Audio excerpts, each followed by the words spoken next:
Good afternoon once again, ladies and gentlemen. Welcome back to the Information Warfare Pavilion Speaker Series. We've had a good lineup of speakers today, and we are going to continue that streak with a good guest for us. This is the first time that we've had the Don CIO in town and able to come to the west portion of the festivities that usually the Don IT conference is held at the same time. So with Mr. Weiss in for that, we had the time to bring him on and bring him in front of you today for his unique perspective.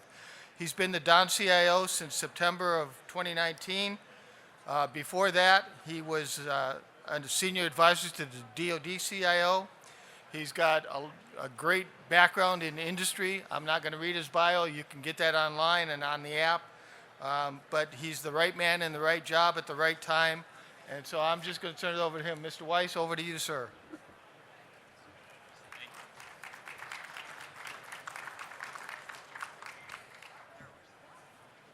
Yes, it is 1600.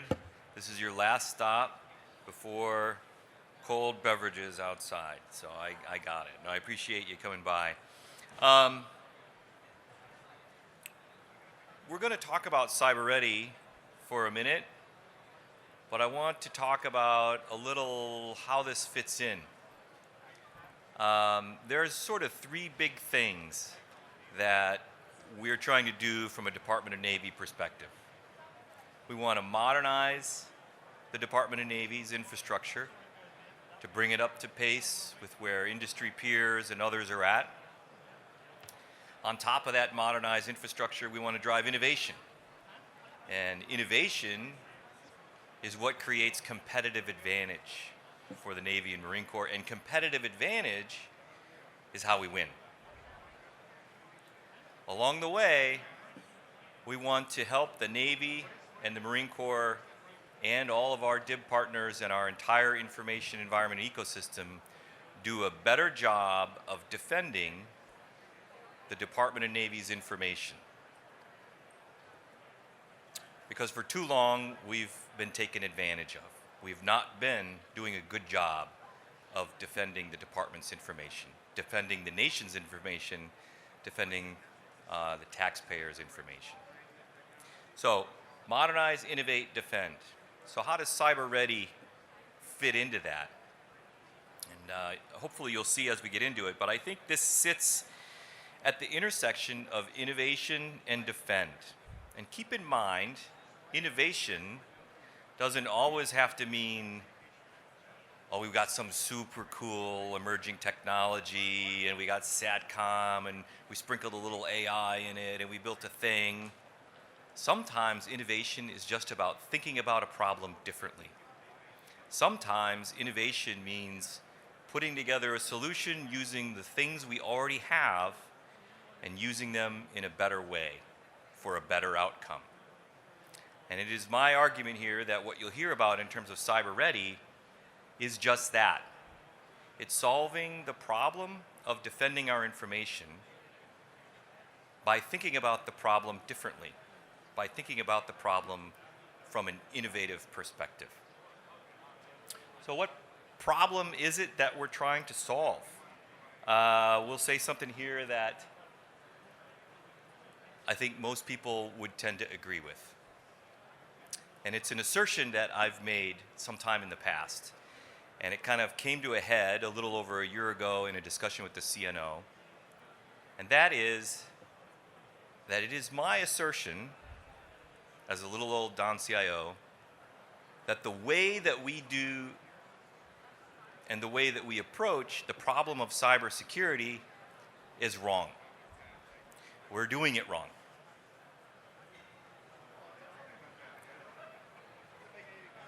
We approach the problem of cybersecurity as a compliance problem. We approach the problem of cybersecurity with endless checklists, RMF, EMAS, tools, checkers checking the checkers, years and millions of dollars. But I can tell you we've got 15 years of track record that says it's not working. we continue, and when I say we, I mean the royal we, all of us, we continue to get our lunch money stolen and we get locked in our own lockers. And it continues to happen. And what's the old saying? What is the definition of insanity? Doing the same thing over and over again and expecting a different result. So if it's not compliance, if checklists and waiting and process and databases are not the solution, well, okay, that's very nice, Aaron. What is the solution? My assertion, and what I'm putting out there, is that I believe that the problem of cybersecurity is one that is much more akin to how the military views the problem of readiness. Readiness is something that commanding officers sort of live and breathe by. Readiness to do something. And those mean different things. For a strike group commander, it's readiness to deploy in 3 months, right? And you're in the process. If you're in special forces, it's fight tonight. Are we ready? But there's a readiness, and there's a measure, and there's an approach. And it is a dynamic scale. You exist as a commanding officer in your unit every day on a continuum of readiness. And you manage that on an ongoing basis. Just from a philosophical perspective, that sounds a heck of a lot better than the checklist. So what I'm going to talk to you about here for the next few minutes is how to unpack that and what could that mean. That feels like a smart thing to say. You get a lot of head nods out of it. But what does that really mean? And what are you really trying to do? And that is a loud garbage can. So what are the basic tenets here? If you want to think about cybersecurity through a different lens, there's some basic concepts that we want to bring into play. And the first one is, and I talked about it, readiness. So what does it mean? Unpack readiness. Again, there's lots of fancy acronyms. I'm sure there are lots of qualified people in the audience, way more qualified than I am, to talk about readiness at a tactical level and what it really means as a CIO. But from a layman and a civilian's perspective, we do measure it broadly. And it's about fundamentally asking a series of questions. Do we have the right people?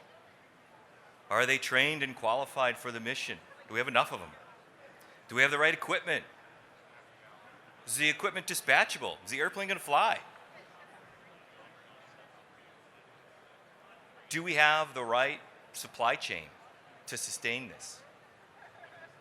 Are we trained? Are we ready? Are we trained for the mission at hand? Confident we can do this, eyes closed. Do we have the right supplies? Are we bringing the right weapons to bear? These are all facets, and you can go much further than that. I know that's a very high level. But the bottom line is thinking about readiness is a broad aperture. It's a wide aperture view of where you exist today in state and time. So that's an important concept. Readiness is a broader aperture than a 624-line checklist. Here's the other concept. And to illustrate it, I'm going to tell you a story. The concept is currency. Here's the story. I am a pilot.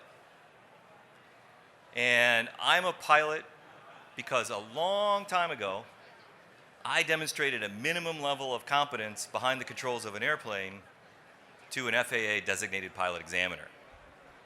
And on that day, he said, "You're a pilot." And he wrote a ticket up, and eventually the FAA sent me a thing in the mail. It's a super cool little card.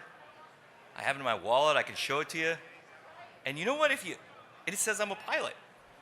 But if you actually look at that, there's no expiration date on it. It's good until I die, or until the FAA takes it away from me. But the secret in the world of aviation is, in order for me to exercise the privileges associated with that certificate, I have to do things. There are operational requirements. I have to do a certain number of operational things in a certain period of time. If I want to fly an instrument flight, I have to have flown X number of instrument approaches to minimums over a certain period of time preceding 6 months, blah, blah, blah, blah, blah. You can go on and on. There are educational requirements, things that I have to do and pay for to keep up my end of it. There are training requirements and flight review requirements. Every so often I have to re-demonstrate to someone that I'm fit to continue to do this. Every 6 months I have to get an instrument proficiency check so I can continue to file IFR. There is a medical requirement. There's a physical requirement. I have to actually go see a flight doc. He or she will certify me as fit to flight and write me another medical. As long as I do those things, I am in the world of aviation called current, and I'm good to go. If I fall out of currency in any single area of that, I'm no longer current. And my privileges associated with that certificate are limited or, in some cases, eliminated until I go get current again. And that can mean different things depending on how I fell out of currency. Currency is a powerful tool. It allows you to say, you can do that. That is your license. That is your pilot certificate if you can keep it. I believe that the currency mindset is a better one to bring to the problem of the ATO. Let's talk about the ATO for a minute. How many people in here have ever dealt with an ATO? Oh, for sure, like everyone's hand is up, right? How many people who love the ATO? Raise your hand.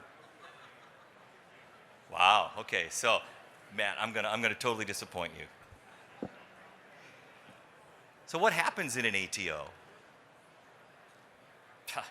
So you develop, well, first of all, you went through an RFP process, you survived the protests, you work with acquisition, you got a capability built, finally, a couple years later, you're building stuff, you're ready to field. Eventually, you're done with it. Now it needs to go get an ATO, right? What does that mean? Well, it means there is a 624, not lying, 624 line spreadsheet of controls that you need to fill out. And if you do that and you spend on average 1.7 years and you do maybe 10,000 push-ups, eventually you'll get this thing called an ATO. And then you're good to go. And what does that mean? It means you go, hey, I got an ATO. I'm cybersecurity, ATO, right here. And maybe you were once secure. Maybe sometime during all those push-ups and the EMAS loads and the RMF checks and the checkers checking the checkers in the past year and a half, you might have been secure at one point. But the world moved on, software evolved, the adversary evolved, changed tactics, the world changed. Odds are, you're probably not secure even at the time you got the ATO. And here's the kicker. We give you an ATO, and it's good for 3 years. And what happens most often? Program gets the ATO, goes away, and they go, done, check. And they head off to do other things.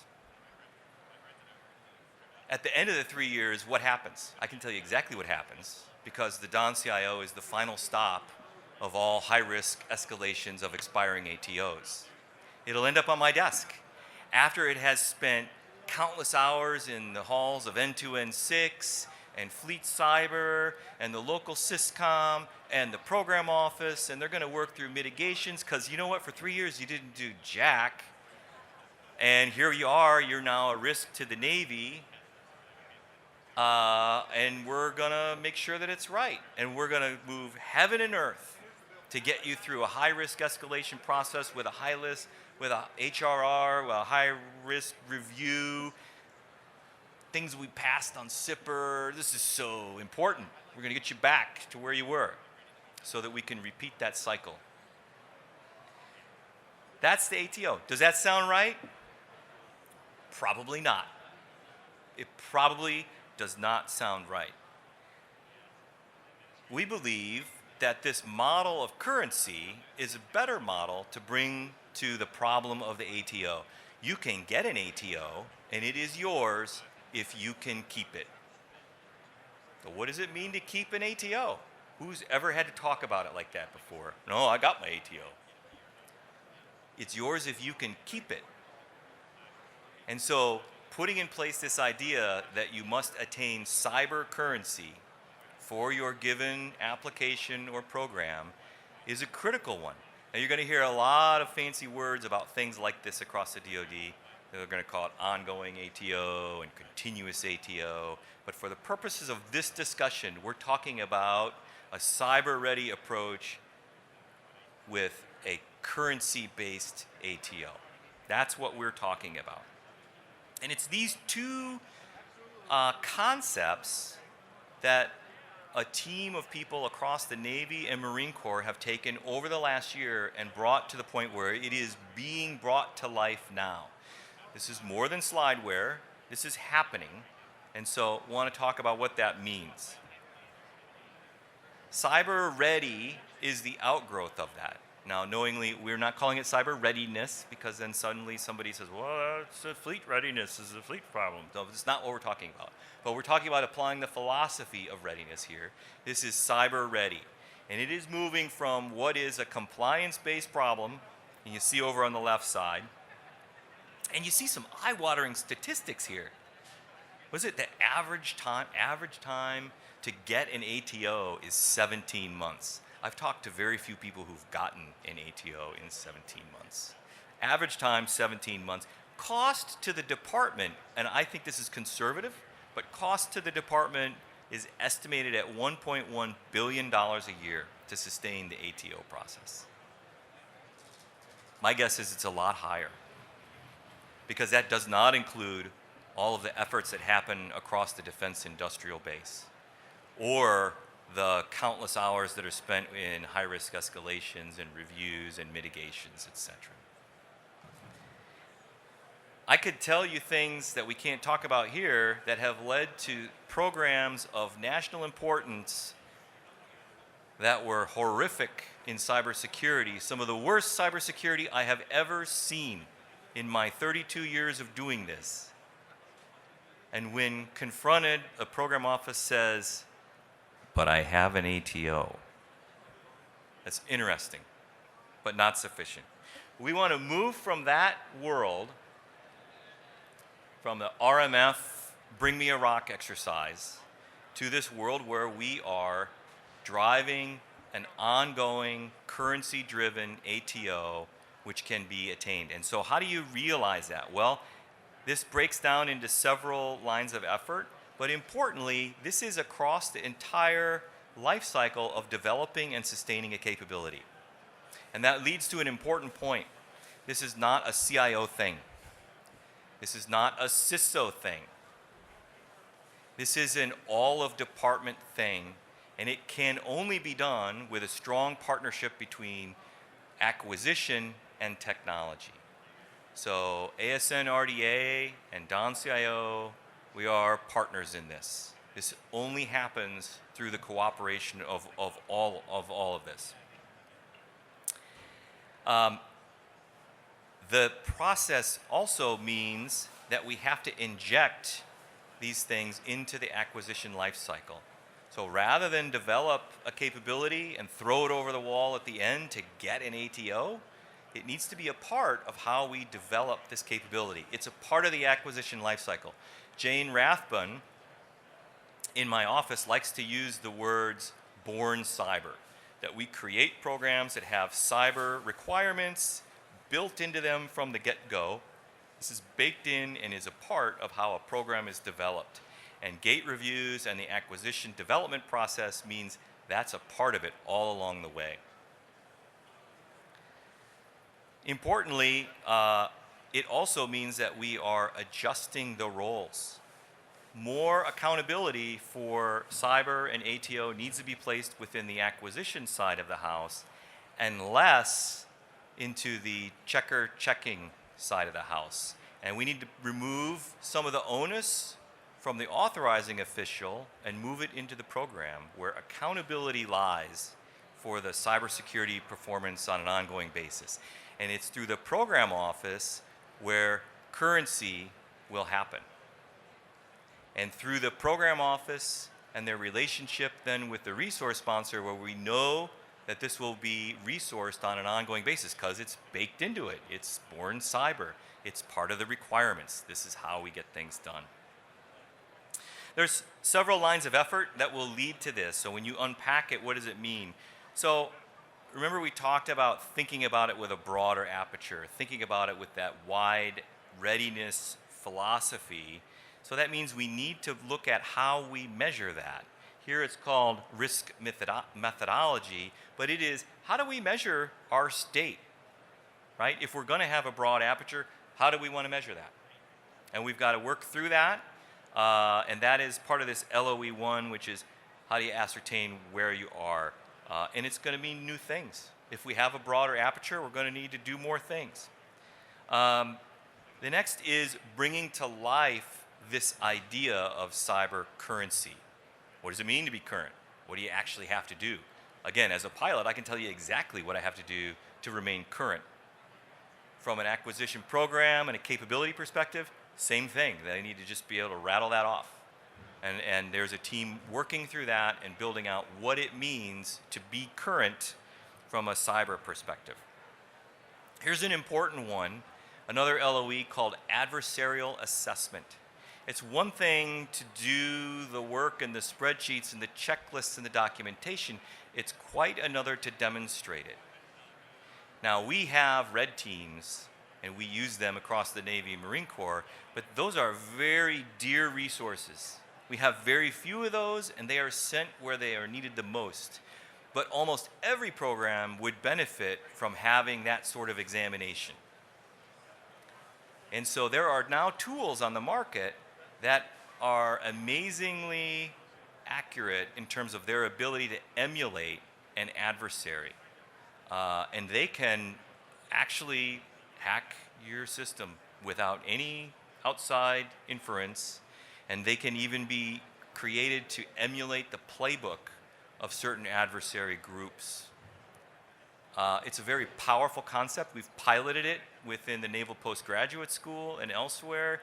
Super cool stuff. There are multiple commercial products that are on the market and maturing rapidly. Having an adversarial assessment as a part of that ongoing currency exercise is critical. One, it shows that you can do that, and two, it feeds into this training side of being ready. Having an adversarial assessment every couple months on an automated tool also means that the cyber operators and defenders get to train. They're drilling. They're actually doing the do. When the red light comes on, what happens? So it's not a surprise. And we know what good looks like and bad looks like through the auto-adversarial assessment. This is super critical, and it's harnessing new capability. It's a little bit innovative, dare I say.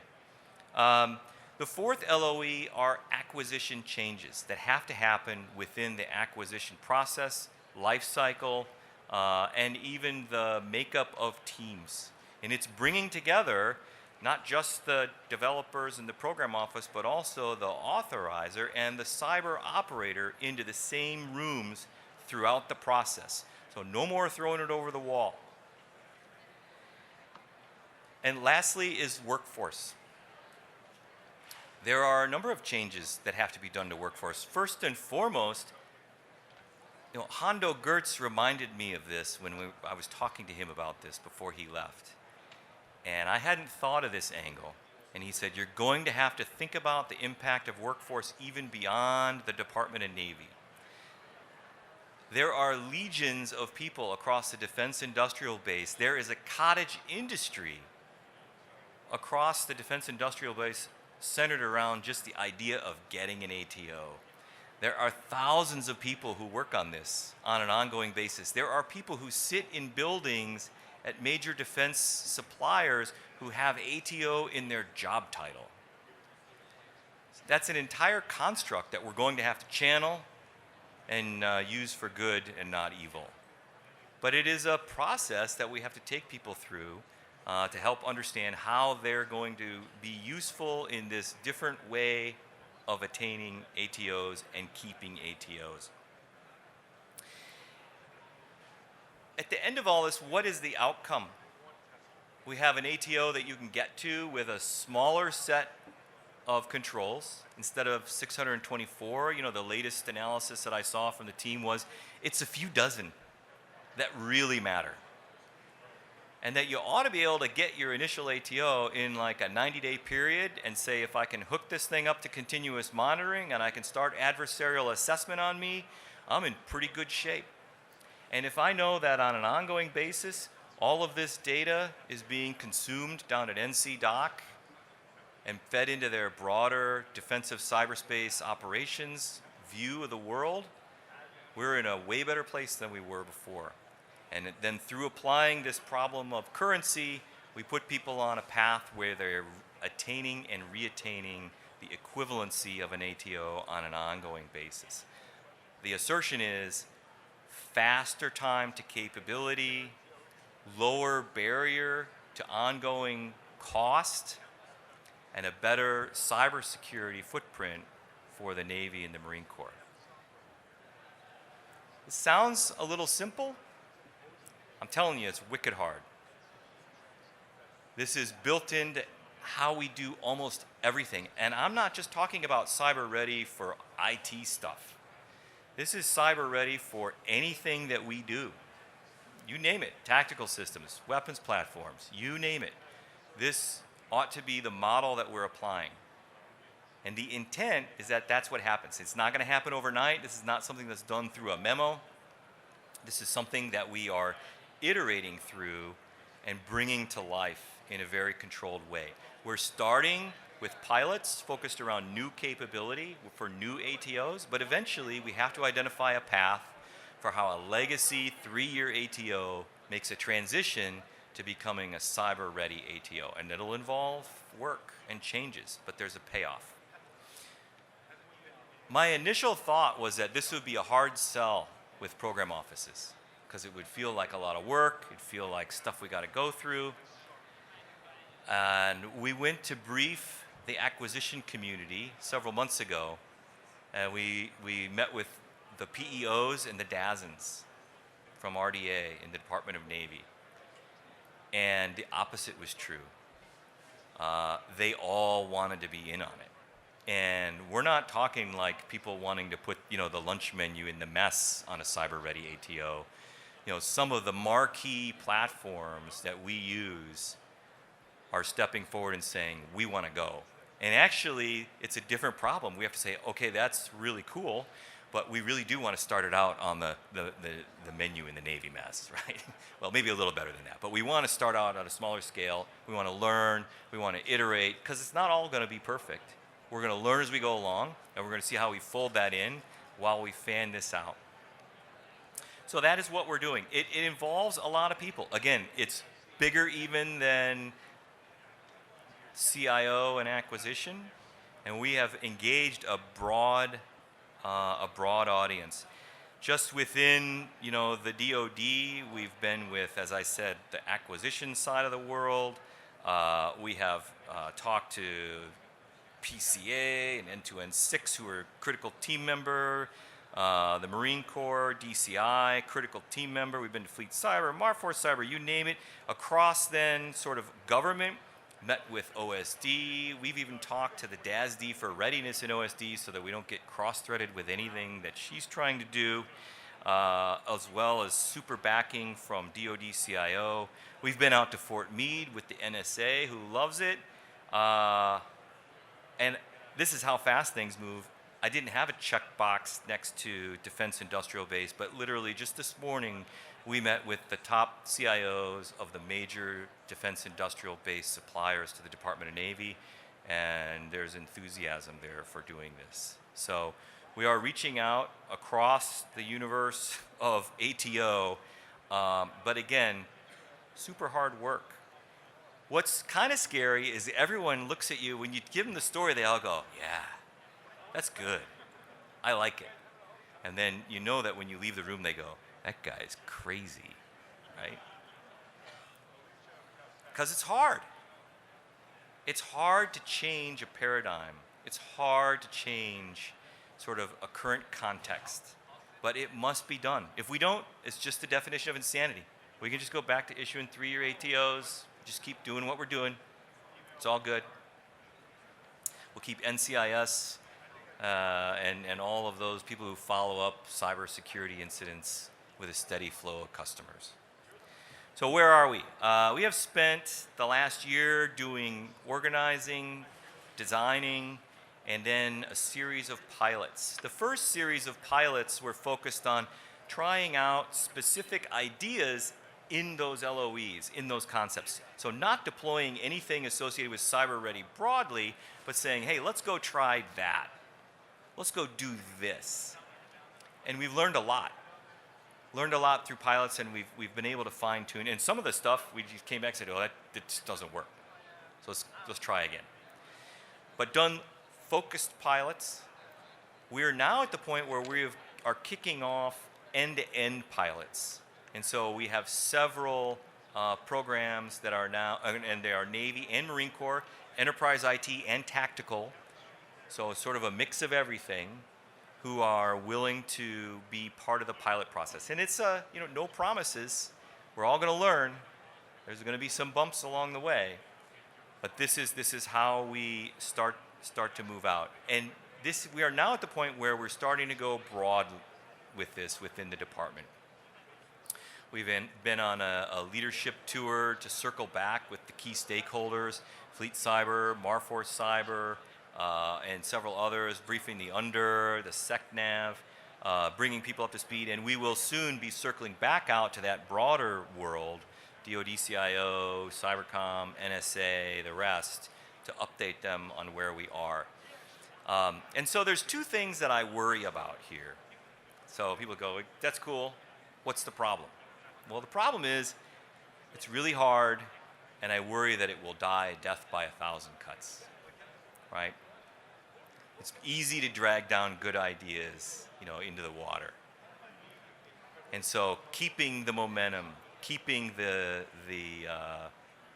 kind of the dream alive around cyber ready. So that's thing one. The other thing I worry about is that we'll get help. And sometimes help is not always useful. I briefed some professional staffers on this, and of course, what's the first thing you get from Congress? How can we help? No, you don't need help right now. But we want you to know. We're sharing. We've briefed folks in OSD. Oh, I've been doing that. I've been working on that memo for 7 years. Okay, all right, I don't need that help either. So, what we're looking for is to continue to move agilely, to iterate, to learn. We've got strong leadership engagement. We've got strong engagement from the stakeholders that we've talked to. And we're now in the process of trying to make this go broad. It won't happen, though, without everyone's engagement. But if we do this, and it's not going to get done in a year, it's not going to get it done in 2 years, this is something that we're going to grow through. But if we do this, I'll tell you what, we're going to put the Department of Navy head and shoulders above, I would argue, not just the DoD, probably the whole of government in terms of how we're thinking about this problem. This will be a big deal. And so that's the task at hand. It's probably something I won't see before my retirement in terms of the true fruition of it, but it will pay dividends for us over the long run. And so as you hear about Cyber Ready and you head back out into the world, it's got a lot of buzz. You'll probably hear about it in press. It's been in and out of the press for a year. It has a mythical quality about it sometimes. It hasn't reached JADC2 level mythology yet, but it does have that potential. But if you hear about it, you can say, oh, I know what that is. I get it. It's currency. Right? It's readiness. I got it. And that's the simple idea, and I think we can do it. And so with that, I appreciate your time, and if we have some time, 10 minutes, I'll be happy to take a couple questions.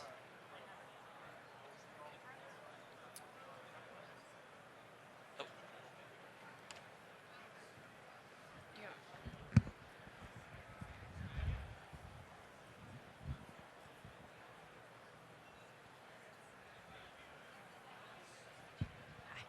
Hi, sir. Thanks for doing this. Lauren Williams with Defense One. I want to do a quick couple of follow-ups. Can you talk a little bit more about that lead time between the pilot and the implementation phase and kind of expound on exactly what these pilots look like the programs themselves? Can you give us some more information there? And then also, where do SCADA systems, critical infrastructure, other operational technology, where does that sort of fit into the cyber ready plan? So on your second point, operational technology, ICS, SCADA, et cetera, I think absolutely fits into this. Now, a lot of work to be done there in terms of how we think about continuous monitoring of ICS, SCADA. One of the premises of cyber ready is that we can continuously monitor. And so work to be done. But there's good work that's happening within the Navy on that in the Mosaics program. There's good OT cybersecurity thought and some activity, should be more, but some activity that's happening. So it's absolutely applicable. I think the cyber ready ATO is applicable in that area. In terms of the timing, the pilots, in the limited pilots, were scaled around what they were trying to prove. So some of the pilots were quite short, right? Matter of a few weeks, and then we would get the readout and then sort of iterate again. Some of them were quite a bit longer in order to try it out. What we're doing now with the pilots is now entering what I would call more ongoing agile pilots, where we're taking a program and putting it into a cyber ready ATO. So it's not as though that pilot or that program effort will end, but what we will expect is that we're going to be learning on an ongoing basis. So as we put a platform into a cyber ready ATO, especially these first several, we're going to learn a lot. And we might have to go back and re-swizzle how we think about some of the things in practice. But I think the point of time-bound pilots is largely past us now that we're getting away from targeted testing. And now that we start to put actual platforms in pilot, it means they're piloting an ongoing and cyber-ready ATO. I hope that's helpful. Good afternoon, sir. My name is Dawn Stanko. I'm retired ISSM from NSWC Corona. How do you get into the pilots? Do you need some more systems? Yeah, we're always taking volunteers for pilots. Have you done any of the DISA circuits yet? I have a SIPRNet circuit coming up soon for an ATO. I'm sorry, I missed it. Have I done? DISA circuits, a CCSD. I think we already have a suggestion for circuit pilots, but we're always happy to have more energy. And so, to the extent that we want to put some focus on that, happy to talk. And also, as you draw things in for this, for the continuous monitoring, what ends up happening is when we have audits, checklists. It goes right back to the checklists. And then we're scrambling to fill in all the checklists when they come to audit us, because that's what they will look at. Yep. So as you go through these processes, please draw them in and help them get past all those checklists too. Thank you. Well, I appreciate that.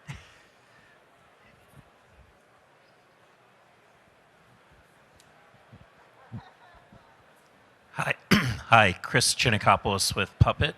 We focus on DISA-STIG and helping people speed up continuous ATO through automating the compliance of DISA-STIG. And I just want to understand, is that a strategy that's out there, and is it a challenge to keep up with the different DISA-STIGs and how often they're changing to create cyber readiness? So there is a strong component of RMF automation in here. So one of the precursor programs that Cyber Ready sort of absorbed and kind of builds on the shoulders of is a successful program that End-to-End 6 ran in the Navy called RMF Reform and RMF Automation. And so good work has been done there.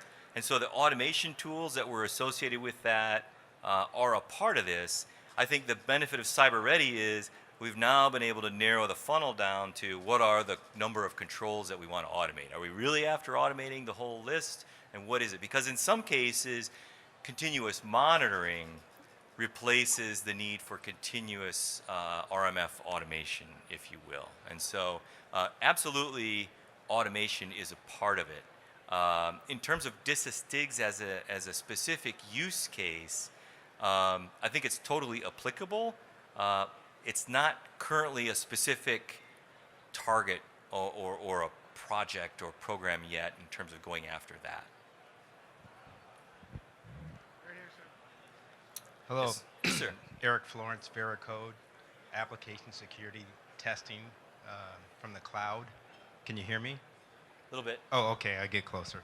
So my question is, it sounds like you're trying, when you say you're doing it in an iterative approach, it's more like Cyber Ready is the product and you have like a product manager kind of managing this product in an iterative way. Am I understanding this accurately? Yeah, there's definitely a Cyber Ready team, and there's some co-leads. So we have a lead from ASN RDA, so acquisition, and there's a lead on the Don CIO side, and they have a specific group of individuals spread across organizations, including the Marine Corps and Navy, who they're bringing together. Yeah, I hesitate to say it's a program office, but it is absolutely, the focus team with some clear leadership on behalf of acquisition and CIO. So, in a way, it's not a formalized program office, if you will, in the way that you might think about that. Hi, sir. John Klein, Johnson Controls. We do a lot of the operational technology at your Navy installations. And I shudder to think about the amount of time and money that's spent on the RMF process. So we're all in. What I'm concerned with is the deplorable condition of the legacy OT, much like the earlier question. Is OpNav or the Navy going to be willing to fund the continuous monitoring for the deplorable conditions that resulted from underfunding? That's a great question. If we're going to use continuous monitoring, we have to have a reliable way of doing the monitoring, right? Absolutely. And I'm absolutely with you on the deplorable state of some of those systems. I have been at Navy installations where those critical ICS SCADA systems are running, and there's a dehumidifier in the corner and a puddle of water, at the other end with a garden hose. So I'm totally with you. I would argue that the problem is bigger than just the IT end of ICS SCADA. And so I think it's going to be a part of the solution. I know I'm hedging, but it's got to be done. But to your point, if we're going to use continuous monitoring, and that's a critical element of Cyber Ready, we're going to have to be able to reliably get that telemetry and that data off of those systems. Sir, Eric Markland, CIO at NAVI-4 under Vice Admiral Ashbeck. Good to see you again. I sit right down the hall from Charles Hester, the Navy's authority. And although I appreciate everything that's going on, and I support this with Charles in some ways, I'm afraid we're just kind of moving the problem around. I think it's good that we're looking at the process, and you've been talking about it since you came on board 3 or 4 years ago, sir, so appreciate your leadership in that way. But I think we have an authority and funding issue that we have to get after. So we have checklists because there's NIST standards that we have to meet that DoD says we will follow this process. So we go through the checklist to make sure everything's secure. But part of the reason we're not secure getting that checklist up front is because we have end-of-life equipment, because we don't have the funding we need for our programs. And because usually what goes last, as Ms. Rathbun has said, is strapping on information assurance at the end, just like training. At the TICOM, training's always last. We want to get a system out there, but then we don't have the training and sustainment and IA to support it. What's being done to fix that problem so that we just don't create it in a different way?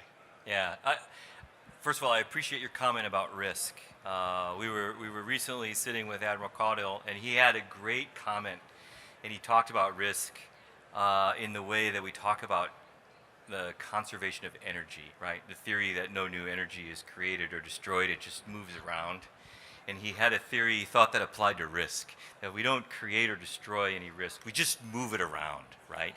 And the current ATO process moves that risk down to the lowest level, right? So at the program office and the highest level, at senior level, yeah, we got an ATO, we've done the checklist, it's all good. And who is it that we say is supposed to accept the risk, right? Commanders accept the risk, right? And I'm not sure, that application of the conservation of risk is the most efficient one. And that's part of the premise of Cyber Ready, so that folks like Charles Hester don't have to be the adjudicator of risk. What they are is more of a risk manager, right? In the more traditional sense that you might find in industry, where we do active risk management. And so that's thing one.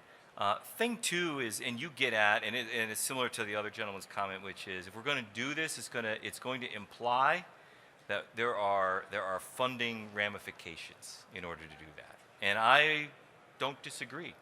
If we just said we're going to do Cyber Ready and we're going to leave everything else as is, well, then it's a net add for the department, right?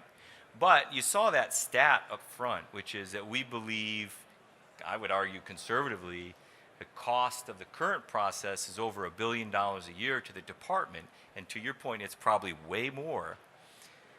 If we do this appropriately with the right partnership, we ought to have it be hopefully a net zero activity that we can refocus the dollars spent from the compliance process to active mitigation, right, through active risk management.